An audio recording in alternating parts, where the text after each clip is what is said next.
Good day, good evening, y'all. We're gonna try something a little different today. Um, so this is a book I purchased back when I was 22, and I was searching for a job I never got at a bookstore around the Boulder area. Bookstore out in Louisville. I stopped by and I made it a point to get at least one book at all the stores that I applied at. I had a little bit more money at that time, and um, it was a nice little gesture. And this is the book that I got out in Louisville. And I read through this book. It's wonderful in that none of the chapters relate to the next. It's all short stories.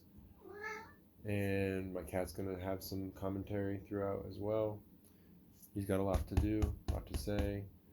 Um, but I want to get into one particular story this time. It's called The Beautiful People. It hit me when I was that age, and it hits me even more now knowing what we know. I'm gonna let him out of the room right now. Hold on. Alright, we get it, dude. You're very loud. Alright. So, now, obviously, there's gonna be some Fantasyland nonsense in this tale, so, roll your eyes sufficiently. Okay. The Beautiful People. Mary sat quietly and watched the handsome man's legs blown off, watched on further as the great ship began to crumple and break into small pieces in the middle of the blazing night. She fidgeted slightly as the men and the parts of the men came floating dreamily through the wreckage out into the awful silence. And when the meteorite shower came upon the men, flying in gouging holes through everything, tearing flesh and ripping bones, Mary closed her eyes. "Mother?" Mrs. Cooperly glanced up from her magazine. "Do we have to wait much longer?" "I don't think so. Why?" Mary said nothing, but looked at the moving wall. "Oh, that!" Mrs. Cooperly laughed and shook her head. "That tired old thing. Read a magazine, Mary, like I'm doing. We've all seen that a million times." "Does it have to be on, Mother?" "Well, nobody seems to be watching. I don't think the doctors would mind if I switched it off." Mrs. Cooperly rose from the couch and walked to the wall. She depressed the little button and the light went from the wall, flickering and glowing. Mary opened her eyes. "Honestly," Mrs. Cooperly said to the woman beside her, "you'd think they'd try to get something else. We might as well go to the museum and watch the first landing on Mars. The Majorca disaster. Really?" The woman replied without distracting her eyes from the magazine page. "It's the doctor's idea. Psychological." Mm-hmm. Mrs. Cooperly opened her mouth and moved her head up and down knowingly. "I should have known there was some reason. Still, who watches it? The children do. Makes them think, makes them grateful or something." "Oh, of course, yes. Psychological. Take a moment here to, in my little annotation, yeah, psychologically messed up. I've talked about before how when I was uh, donating plasma, they had on the most violent, grotesque movies because it's psychological, right? Back to the story. Mary picked up a magazine and leafed through the pages. All photographs of women and men. Women, like Mother, and like the others in the room, slender, tanned, shapely, beautiful women. Men with large muscles and shiny hair. Women and men, all looking alike, all perfect and beautiful. She folded the magazine and wondered how to answer the questions that would be asked. "Mother? Gracious, what is it now? Can't you sit still for a minute?" "But we've been here 3 hours." Mrs. Cooperly sniffed. "Do I really have to?" "Now don't be silly, Mary. After those terrible things you told me, of course you do."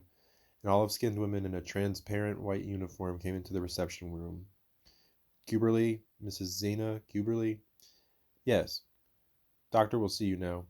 Mrs. Cooperly took Mary's hand and they walked behind the nurse down a long corridor. A man who seemed in his middle twenties looked up from a desk. He smiled and gestured towards two adjoining chairs. "Well, well. Dr. Hortel, I—" The doctor snapped his fingers. "Of course I know your daughter. Well, I know your trouble. Get so many of them nowadays. Takes up most of my time." "You do?" asked Mrs. Cooperly. Frankly, it had begun to upset me. "Upset? Not good at all. But then, if people did not get upset, then we psychiatrists would be out of a job, eh? Go the way of the MD, but I assure you, I need hear no more." He turned his handsome face to Mary. Little girl, how old are you? 18, sir. Oh, a real bit of impatience. Just about time, of course. What might your name be? Mary. Charming.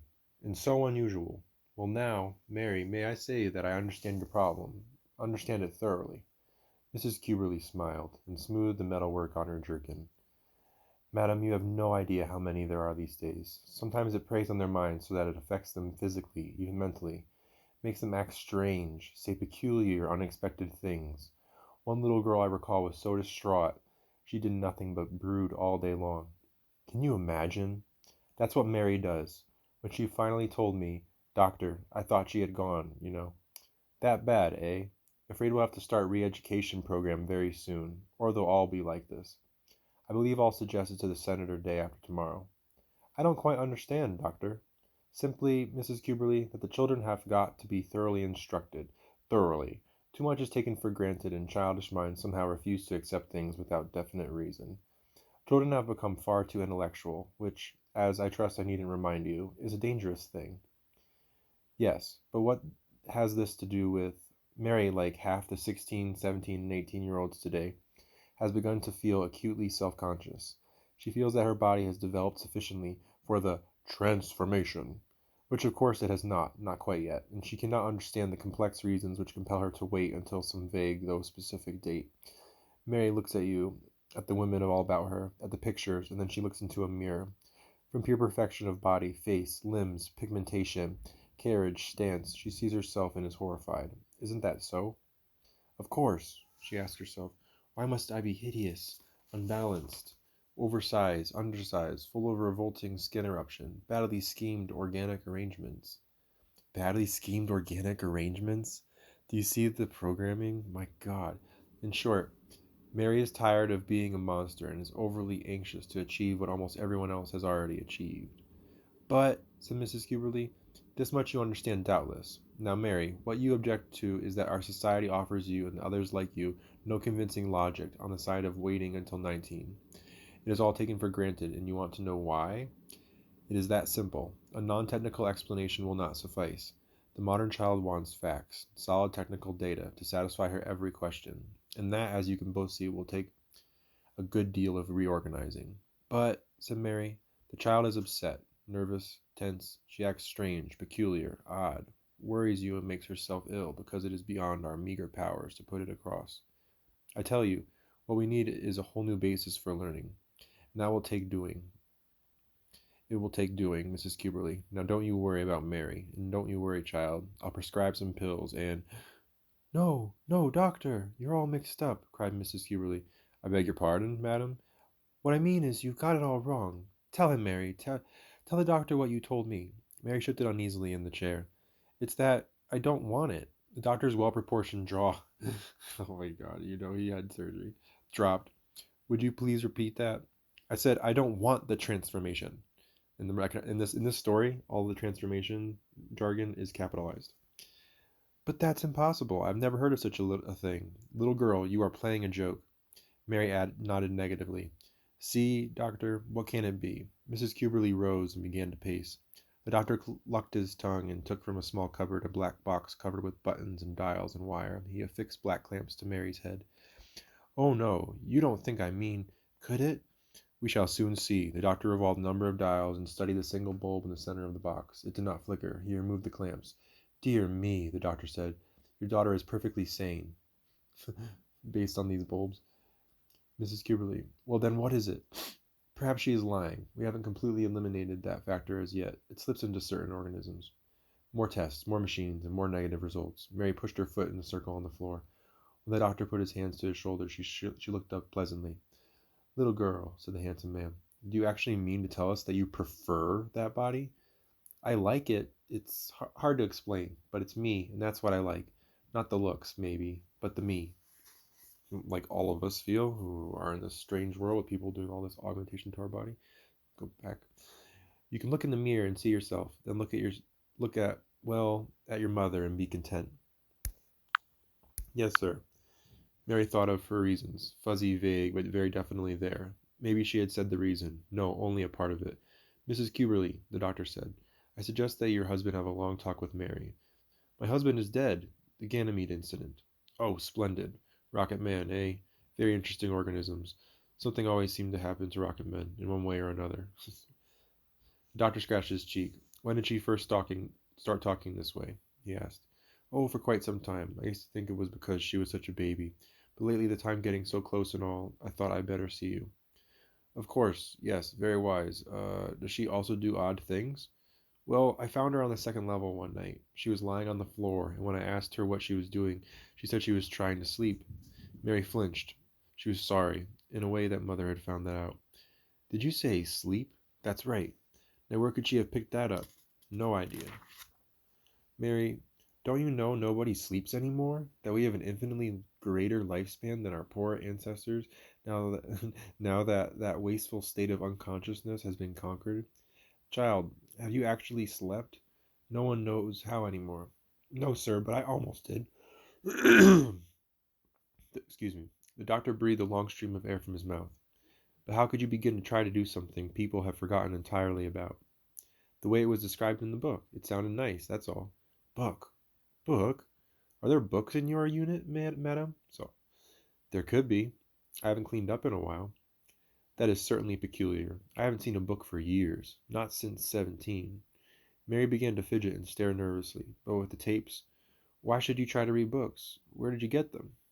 Daddy did. He got them from his father, and so did Grandpa. He said they're better than the tapes, and he was right. Mrs. Cuberly flushed. My husband was a little strange, Dr. Horto. He kept these things, despite anything I said. Finally hid them, as I see. The muscular black-haired doctor walked to another cabinet and selected from the shelf a bottle. From the bottle he took 2 large pills and swallowed these. Sleep, books, doesn't want the transformation. Mrs. Cuberly, my dear good woman, this is grave. I would appreciate it if you would change psychiatrists. I'm very busy, and this is somewhat specialized. I suggest Central Dome. Many fine doctors there. Goodbye. The worst psychiatrist you can possibly fathom. Goes completely by the book authoritarian nonsense. The doctor turned and sat in a large chair and folded his hand. Mary watched him and wondered why the simple statements should have so changed things. But the doctor did not move from his chair. Well, said Mrs. Gibberly, and walked quickly from the room. Mary considered the reflection in the mirrored wall. She sat on the floor and looked at different angles of herself. Profile, full face, full length, naked, clothed. Then she took up the magazine and studied it. She sighed. Mirror, mirror on the wall. The words came haltingly to her mind and from her lips. She hadn't read these, she recalled. Daddy had said them, quoted them as he put it, but they too were lines from a book. Who was the fairest of... A picture of Mother sat upon the dresser. Mary considered this now. She looked for a long time at the slender, again, feminine neck, knotted in just the right places. The golden skin, smooth and without blemish, without wrinkles and without age. The dark brown eyes and the thin tapers of eyebrows, the long black lashes, set evenly so that the halves of the face corresponded precisely, the half-hearted mouth a violet tint against the gold, the white teeth even sparkling. Mother, beautiful, transformed Mother, and back again to the mirror. Of them all. The image of a rather chubby young woman, without lines of rhythm or grace, without perfection, splotchy skin full of little holes, puffs in the cheeks, red eruptions on the forehead, perspiration, shapeless hair flowing onto shapeless shoulders and down a shapeless body, like all of them before the transformation. Did they all look like this before? Did Mother, even? Mary thought hard, trying to sort out exactly what Daddy and Grandpa had said, why they said the transformation was a bad thing, and why she believed and agreed with them so strongly. It made little sense, but they were right. They were right, and one day she would understand completely. Mrs. Cuberly slammed the door angrily, and Mary jumped to her feet. Honestly, expenses aren't so high that you have to leave all the windows off. I went through the whole level and there isn't a single window left on. Don't you even want to see the people? No, I was thinking. Well, it's got to stop. It's simply got to stop, Mary. What in the world has gotten into you lately? You don't stay on the conveyor belt, Mary. Ridiculous. The way you upset Dr. Hortel. He won't even see me anymore. And these traumas are getting horrible, not to mention the migraines. I'll have to get that awful Dr. Wagner. Mrs. Cuberly sat on the couch and crossed her legs carefully. And what in the world were you doing on the floor? Trying to sleep. Gotta stop talking that way. Why should you want to do such a silly thing? The books. And you mustn't read those horrible things. Mother, The unit is full of tapes, full, anything you want. Mary stuck out her lower lip. But I don't want to hear all about wars and colonizations and politics. Oh, now I know where you got this idiotic notion that you don't want the transformation. Of course. Mrs. Cuberly rose quickly and took the books from the corner and from the closet and piled her arms with them. She looked everywhere in the room and gathered the old riddle volumes. These she carried from the room and threw into the elevator. A button guided the doors shut. I thought you'd do that, Mary said, slowly. That's why I hid most of the good ones, where you'll never find them. She breathed heavily and her heart thumped. Mrs. Cuberly put a satin handkerchief to her eyes. I don't know what I ever did to deserve this. Deserve what, Mother? What am I doing that's so wrong? Mary's mind rippled in a little confused stream now. What? Mrs. Cuberly wailed. What? Do you think I want people to point at you and say I'm the mother of a mutant? And you're not, Mother. Her voice softened abruptly into a plea. Or have you changed your mind, dear? No, the vague reasons longing to be put into words. It really doesn't hurt, you know. They just take off a little skin and put some on and give you pills and electronic treatment and things like that. It doesn't take more than a week. No, the reasons. Look at your friend Shayla. She's getting her transformation next month, and she's almost pretty now. Mother, I don't care. If it's the bones you're worried about, well, that doesn't hurt. They give you a shot, and when you wake up, everything's molded just right. Everything to suit the personality. I don't care. I don't care. But why? I like me the way I am. Almost exactly, but not quite. Part of it, though. Part of what Daddy and Grandpa must have meant. Mrs. Cuberly switched on a window and then switched it off again. She sobbed. But you're so ugly, dear. Like Dr. Hortel said in Mr. Wilmus at the factory. He told some people he thought you were the ugliest girl he'd ever seen. He says he'll be thankful when you have your transformation. Daddy said I was beautiful. Well, really, dear, you do have eyes. Daddy said that the real beauty is more than skin deep. He said a lot of things like that, and when I read the books, I felt the same way. I guess I don't want to look like everybody else. That's all. You'll notice that your father had his transformation, though. Mary stamped her foot angrily. He told me that if he had to do it again, he just wouldn't. He said I should be stronger than he was. You're not going to get away with this, young lady. After all, I am your mother.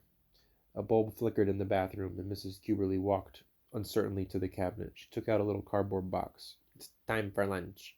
Mary nodded. That was another thing the books talked about, which the tapes did not. Lunch seemed to be something special, long ago, or at least different. The books talked of strange ways of putting a load of things into the mouth and chewing these things, enjoying them somehow. Strange and wonderful.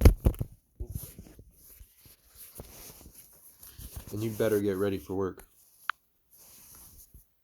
Mary let the greenish capsule slide down her throat. Yes, Mother. The office was quiet and without shadows. The walls gave off a steady luminescence, distributing the light evenly upon all the desks and tables. It was neither hot nor cold. Mary held the ruler firmly, and allowed the pen to travel down the metal edge effortlessly. The new black lines were small and accurate. She tipped her head, compared the notes beside her to the plan she was working on. She noticed the beautiful people looking at her more furtively than before, and she wondered about this as she made her lines. A tall man rose from his desk in the rear of the office and walked down the aisle to Mary's table. He surveyed her work, allowing his eyes to travel cautiously from her face to the draft. Mary looked around. Nice job, said the man. Thank you, Mr. Wilmus. Dralick shouldn't have anything to complain about. That crane should hold the whole damn city. It's a very good alloy, sir. Yeah. Say, kid, you got a minute? Yes, sir. Let's go into Mullinson's office. The big, handsome man led the way into a small cubbyhole of a room. He motioned to a chair and sat on the edge of one desk. Kid, I never was one to beat around the bush. Somebody called in a little while ago, gave me some crazy story about you not wanting your transformation. Mary looked away, then quickly back into the man's eyes. It's not a crazy story, Mr. Wilmus, she said. It's true. I want to stay this way. The man stared, then coughed embarrassedly. What the hell? Excuse me, kid, but I don't exactly get it. You ain't a mutant? I know that. And you ain't insane? No, Dr. Hortel can tell you. The man laughed nervously. Well, look, you're still a cub, but you do swell work. Lots of good results, lots of comments from the stations, but Mr. Poole won't like it. I know what you mean, Mr. Wilmus, but nothing can change my mind. You'll get old before you're half through life. Yes, she would. Old, like the elders, wrinkled and brittle, unable to move correctly. Old. It's hard to make you understand, but I don't understand why it should make any difference as long as I do my work. Now don't go getting me wrong, kid. It ain't me. But I don't run Interplan. I just work here. Mr. Poole, he likes things running smooth, and it's my job to carry it out. And as soon as everybody finds out things couldn't run smooth, there'll be a big to-do, you understand? The dames will start asking questions and talk. Be the same as a mutant in the office. No offense. Will you accept my resignation then, Mr. Wilms? Sure. You won't change your mind? No, sir. I decided that a long time ago. Well then, I'm sorry, Mary. Couple 10, 20 years, you could be central on one of those asteroids the way you've been working out. But if you could change your mind here, there'll always be a job for you here. Otherwise, you got till March. Between you and me, I hope by then you've decided the other way. Mary walked back down the aisle, past the rows of desks, past the men and women, the handsome model men and the beautiful, perfect women. Perfect, all looking alike, looking exactly alike. She sat down again, took up her ruler and pen. Mary stepped into the elevator and descended several hundred feet. At the second level, she pressed a button, and the elevator stopped. The doors opened with another button, and the doors to her unit with still another. Mrs. Cuberly sat on the floor by the TV, disconsolate and red-eyed. Her blonde hair had come slightly askew, and a few strands hung over her forehead. You don't need to tell me no one will hire you. Mary sat down beside her mother. If only you hadn't told Mr. Wilms in the first place. Well, I thought he could beat a little sense into you. The sounds from the TV grew louder. Mrs. Cuberly changed channels a number of times and finally turned it off. What did you do today, Mother? Mary smiled hopefully. What can I do now? Nobody will even come over. Everyone thinks you're a mutant. Mother! They say you should be in the circuses. Mary went into another room. Mrs. Cuberly followed, wringing her hands and crying. Mutant, how are we going to live? Where does the money come from now? Next thing they'll be firing me. No one would do that. Nobody else on the planet has ever refused a transformation. The mutants all wish they could have it. And you've given everything. You turn it down. You want to be ugly. Mary put her arms about her mother's shoulders. I wish I could explain. I've tried so hard to. It isn't that I want to bother anyone, or that Daddy or Grandpa wanted me to. Mrs. Cuberly reached into the pocket of her jerkin and retrieved a purple pill. She swallowed the pill. When the letter dropped from the chute, Mrs. Cuberly ran to snatch it up. She read it once silently, then smiled. Oh, she said, I was so afraid they wouldn't answer. But we'll see about this now. She gave the letter to Mary, who read, Mrs. Zena Cuberly, Unit 451D, Levels 2 and 3, City. Dear Madam, in response to your letter of December 3rd, 33 there, we have carefully examined your complaint and considered that it requires stringent measures of some sort. Quite frankly, the possibility of such a complaint has never occurred to this department, and we therefore cannot issue positive directives to this present moment. However, due to the unusual qualities of the matter, we have arranged an audience at Central Dome, 8th level, 16th unit, January 3rd, 37:23 sharp. Another 33 there. Dr. Hortel has been instructed to attend. You will bring the subject in question. Yours, Department F. Mary let the paper flutter to the floor. She walked quietly to the elevator and set it for level 3. When the elevator stopped, she ran from it, crying into her room. She thought and remembered and tried to sort out and put together. Daddy had said it. Grandpa had. The books did. Yes, the books did. She read until her eyes burned, and her eyes burned until she could read no more. Then Mary went to sleep, softly and without realizing it. But the sleep was not a peaceful one. Ladies and gentlemen, said the young-looking, classic-featured man, this problem does not resolve easily. Dr. Hortel here testifies that Mary Cuberly is definitely not insane. Doctors Monag, Prynne, and Fetters all verify this judgment. Dr. Prynne asserts that the human organism is no longer so constructed as to create and sustain such an attitude as deliberate falsehood. Further, there is positively nothing in the structure of Mary Cuberly which might suggest difficulties in transformation. There is qualified evidence for all these statements, and yet the man's side, while the news tapes, the photo services, while every news-carrying agency has circulated this problem throughout the universe, we are faced with this refusal. Further, the notoriety has become excessive to the point of vulgarity, and has resultantly caused numerous persons, among them Mrs. Zena Cuberly, the child's mother, grievous emotional stress. What, may I ask, is to be done, therefore? Mary looked at the metal table. We have been in a session far too long, holding up far too many other pressing contingencies of a serious nature. Throughout the rows of beautiful people, the mumbling increased. Mrs. Cuberly sat nervously, tapping her foot and running a comb through her hair. The world waits, continued the man. Mary Cuberly, you have been given innumerable chances to reconsider, you know. Mary said, I know, but I don't want to. The beautiful people looked at Mary and laughed. Some shook their heads. The man in the robes threw up his hands. Little girl, can you realize what an issue you have caused? The unrest, the waste of time. Do you fully understand what you have done? We could send you to a mutant colony. I suppose you know. How could you do that? Inquired Mary. Well, I'm sure we could. It's a pretty point. Intergalactic questions hang fire while you sit there saying the same thing over and over, and in judicial procedure I dare say there is some clause which forbids that. Come now, doesn't the happiness of your dear mother mean anything to you? Or your duty to the state, to the entire solar system? Derp a derp. A slender, supple woman in the back row stood and cried loudly, do something! The man on the high stool raised his arm. None of that now. We must conform, even though the problem is out of the ordinary. The woman sat down and snorted. The man turned again to Mary. Child, I have here a petition signed by 2,000 individuals representing all the stations of the earth. They have been made aware of all the facts and have submitted the petition voluntarily. It's all so unusual, and I'd hoped we wouldn't have to, but, well, the petition urges drastic measures. The mumbling rose. The petition urges that you shall, upon final refusal, be forced by law to accept the transformation. Is this what we're coming to as a world? And that an act of legislature shall make this universal and binding in the future. Mary's eyes were open wide. She stood and paused before speaking.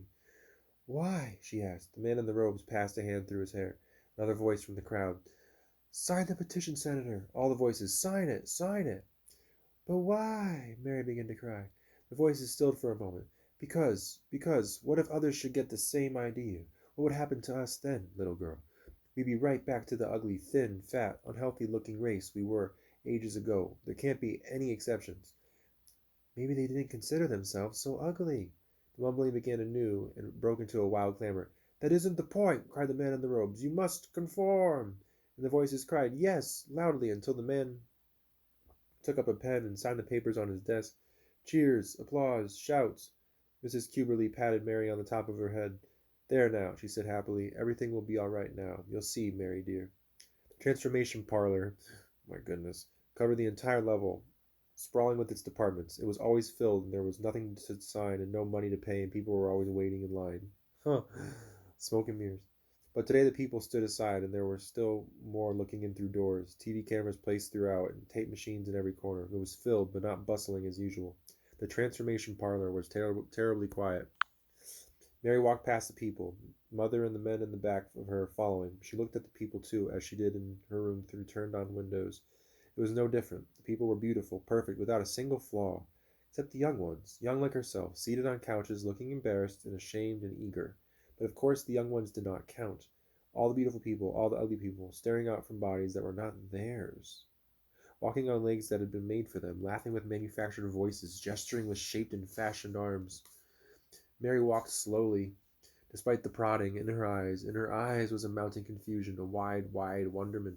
She looked down at her body, at her own body, then at the walls which reflected it, flesh of her flesh, bone of her bone, all hers, made by no person, built by herself or someone she did not know. Uneven kneecaps making two grinning cherubs when they straightened, and the old familiar rubbing together of fat inner thighs. Fat, unshapely, unsystematic Mary. But Mary! Of course, this was what Daddy meant. What Grandpa in the books meant, what they would know if they would read the books or hear the words, the good, unreasonable words, the words that signify more, so much more than any of this. Where are these people? Mary said, half to herself. What has happened to them? And don't they miss themselves, these manufactured things? She stopped suddenly. Yes, that is the reason. They have all forgotten themselves. A curvaceous woman stepped forward and took Mary's hand. The woman's skin was tinted dark, chipped and sculptured, bone into slender rhythmic lines. Electrically created carriage, made, turned out. All right, young lady, shall we begin? They guided Mary to a large curved theater seat. From the top of a long silver pole, a machine lowered itself. Tiny bulbs glowed to life, and cells began to click. The people stared. Slowly a picture formed upon the screen in the machine. Bulbs directed at Mary, then redirected into themselves, wheels turning, buttons ticking. The picture was completed. Would you like to see it? Mary closed her eyes tight. It's really very nice. The woman turned to the crowd. Oh, yes, there's a great deal to be salvaged. You'd be surprised. A great deal. We'll keep the nose, and I don't believe the elbows will have to be altered at all. Mrs. Cuberly looked at Mary and grinned. Now, it isn't so bad as you thought, is it? She said. The beautiful people looked. Cameras turned. Tapes wound. You'll have to excuse us now. Only the machines allowed. Only the machines. People filed out, grumbling. Mary saw the rooms in the mirror, saw things in the rooms, the faces and bodies that had left, the woman and the machines and the old young men standing about, adjusting, readying. Then she looked at the picture in the screen. A woman of medium height stared back at her. A woman with a curved body and thin legs, silver hair, pompadoured, cut short, full, sensuous lips, small breasts, flat stomach, unblemished skin. A strange woman no one had ever seen before. The nurse began to take off Mary's clothes. "Jeff," the woman said, "come look at this, will you? Not one so bad in years. Amazing that we can keep anything at all." The handsome man put his hands into his pockets and clucked his tongue. "Pretty bad, all right. Be still, child. Stop making those noises. You know perfectly well nothing is going to hurt." "But what will you do with me?" "That was all explained to you." "No, no, with me. Me." "You mean the cast-offs? The usual. I don't know. Exactly. Somebody takes care of it." "I want me," Mary cried. "Not that." She pointed at the image on the screen.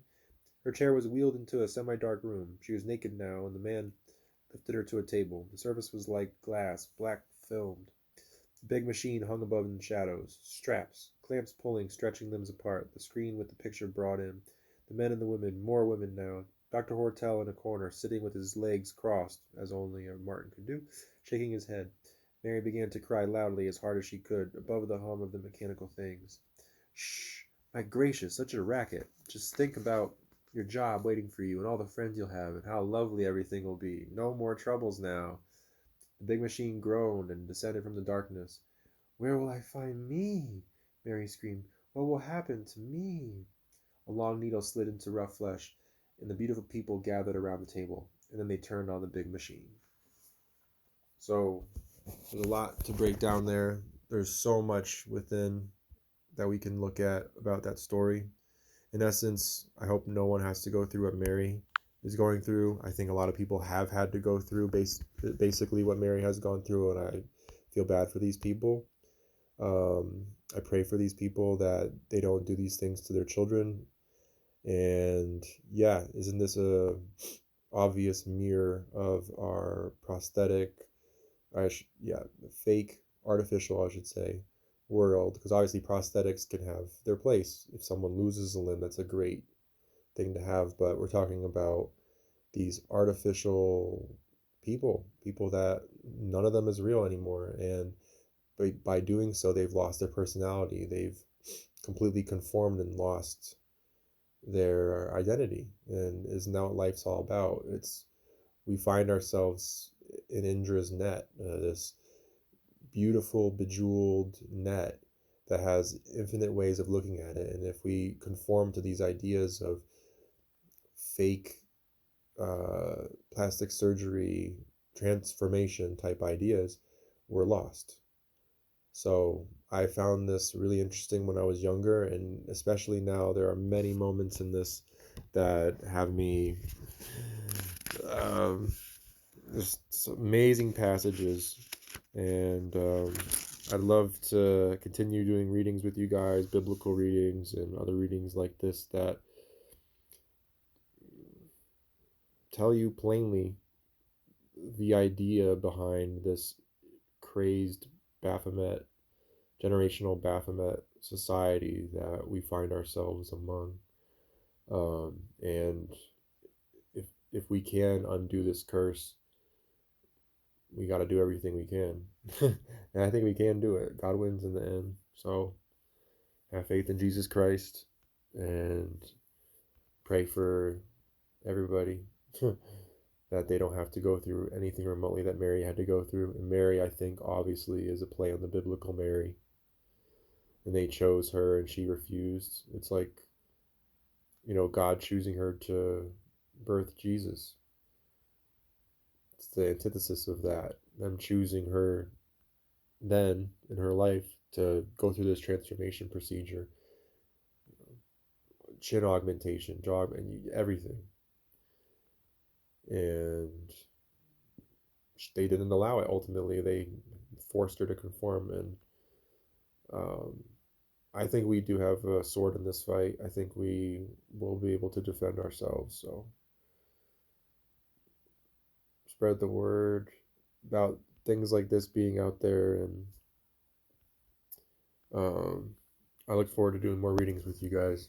That was a lot of fun.